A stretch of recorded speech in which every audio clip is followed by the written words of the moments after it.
তোমরা হবে স্বপ্নে রাঙা সূর্যোদয়, লক্ষ্য আশার শপথ বুকে দীপ্তি ছড়াও বিশ্বময়। এমন স্লোগানকে সামনে রেখেই নোয়াখালীর সেনবাগের কৃতি শিক্ষার্থীদের সংবর্ধনা ও ঈদ পূর্ণমিলনী অনুষ্ঠিত হয়েছে। বুধবার বিকেলে নবীপুর ইসলামিয়া পাঠাগারের উদ্যোগে স্থানীয় সাগরিকা কমিউনিটি সেন্টারের হলরুমে এমন সংবর্ধনার আয়োজন করা হয়।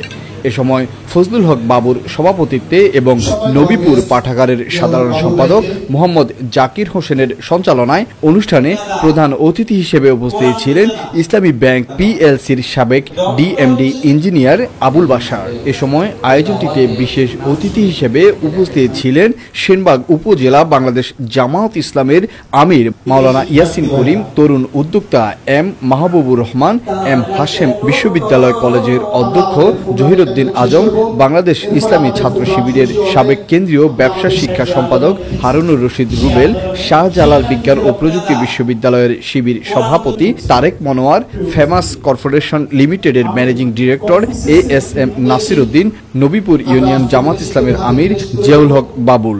এছাড়া রাজধানী এর MD Masudur Rahman company, Nateshwar model school and কলেজের অধ্যক্ষ মোহাম্মদ মোশাররফ হোসেন, নোয়াখালী উত্তরের শিবিরের সাবেক অফিস সম্পাদক ইসমাইল মেহেদি, সেনবাগ দক্ষিণ শিবির সভাপতি আব্দুল্লাহ আল ফুহাদ সহ আরও অনেকে।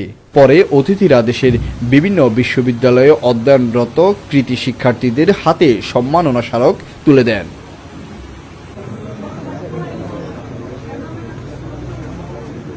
শাহরিয়ার ওরূপের তথ্য ভিডিও চিত্রে ডেস্ক রিপোর্ট, নোয়াখালী টিভি।